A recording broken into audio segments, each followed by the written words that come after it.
Hello everyone, and welcome to the very first new episode of Spark Plus Advisory Series, brought to you by QKS Group. I'm Amandeep. I am Divya. We are analysts at QKS Group, and today we're going to have some interesting conversations about something which is very important to nearly all technology vendors, and that is advisory. Now, in this crowded space, we aim to bring to you grounded insights, bold perspectives, and real conversations that will help you stay ahead of the curve. This episode is titled as Vendor Advisory, The Broken Promise. And we really mean that, because what is sold to vendors as strategic insights is often something different from what they have been promised. We are going to break down what challenges vendors are facing today, how traditional research firms are letting them down, and what real advisory should actually look like. Let's start with a simple truth. Being a tech vendor today is harder than ever because it's not more about building good products. It's about how you stand out in the overcrowded market and are meeting complex, evolving buyer needs and keeping up with evolving technologies. And the pressure isn't just coming from competitors. Buyers are getting more cautious. Sales cycles are getting longer and longer. Pricing is under constant scrutiny, and every pitch deck sounds exactly the same. So vendors are constantly asking these questions. Are we positioned correctly? Is the messaging aligned with what market wants? And how do we stand out in an era where every vendor claims to be AI first? Which is why they turn to advisory firms. The idea being, get expert guidance, understand the landscape, and make smarter moves. But what they get is recycled content, high-level generalizations, and complete strategic fluff. Let's be candid. There is a serious credibility issue in the way advisory is delivered to vendors. We have worked with vendors who paid thousands, sometimes hundreds of thousands, for what they believe would be personalized, actionable insights, but in reality, they got a spot on the matrix, a basic report, or maybe a 1-hour call with an analyst who does not really understand their market very well. One vendor literally told us, we thought we were going to get a product roadmap, a GTM strategy, and a perfect messaging aligned to the market. But in reality, what they got was a list of competitors and a few buzzwords what they already knew. And then there is this deeper issue too. Some prominent analyst firms work in a way where visibility is tied to spend. Now, what this essentially means is that if you pay them more, you are likely to be prominently featured in their evaluation.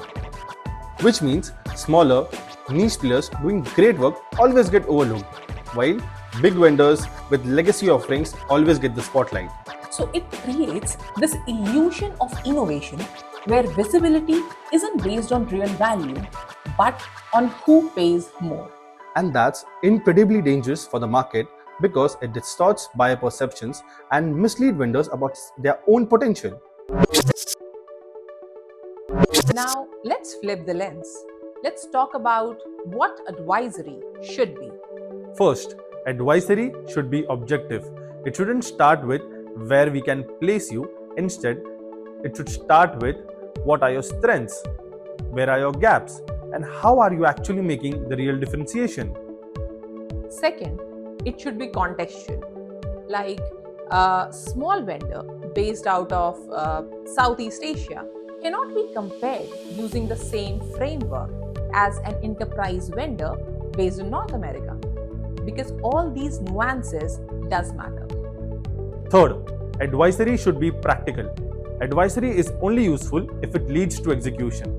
That means giving vendor the actual moves they can make, such as refining their GTM strategies, vendor alignment with end users' need, prioritizing the roadmap features, entering new geographies with clear demand signal, and building credible use cases with their ICPs.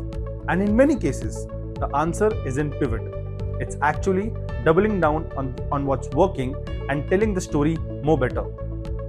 Too often, vendors are told what they should be, but nobody tells them how to get there. So I think enough of theory. So Amandeep, why don't we do that? Why don't we take some real vendors, talk about some of the real challenges and also unfortunately some real regrets? Of course, Divya, I know there are so many examples out there, but let's talk about the recent one that we worked upon together. So there was one vendor, we'll keep the name confidential. They were working with a big advisory firm, and they were told to position their product as AI first, because that was actually trending in their category. So the vendors spent 8 months of their time rebuilding the messaging, re-engineering the parts of the roadmap, and chase a vision that wasn't simply theirs. And the result, they lost nearly 40% of their core customer base because the customers didn't see the alignment between the vendor's new message and their needs. The growth stalled and internal teams were confused, and it was a strategic derailment. I remember that company, Amandeep, because when they came to us, they were so frustrated and burnt out, but they were still very passionate about their product. So we worked closely with them and we helped them connect their brand positioning with their actual customer needs. And interestingly, in just a span of 2 quarters, they could regain trust in their pipeline. Of course, Divya, I was equally happy seeing them how they started gaining trust into their pipeline again. This reminds me of another example. So there was a vendor with a solid traction in the mid-market segment. They had the right product market fit, loyal user base, and strong retentions. Everything you want at that stage, a picture perfect. And they were again advised by a large research firm to move upstream into the enterprise segment of the market. And so they did. They hired an enterprise sales team, restructured their pricing, redesigned their UI for larger deployments, but the move backfired. Sales were dragged on, demos weren't converting, and they actually had to let go 30% of their newly hired, and they eventually retreated back to the mid-market segment. So I remember that one, Amandeep, because I remember that vendor when they came to us, and the first thing we told them was you weren't failing because your product was wrong, but you were failing because your target audience and messaging changed, but your DNA didn't. So we worked very closely with them. We helped them redefine the GTM strategy. We helped them connect with their actual target audience. We also suggested them to do a differential pricing options for to cater to different customer segments.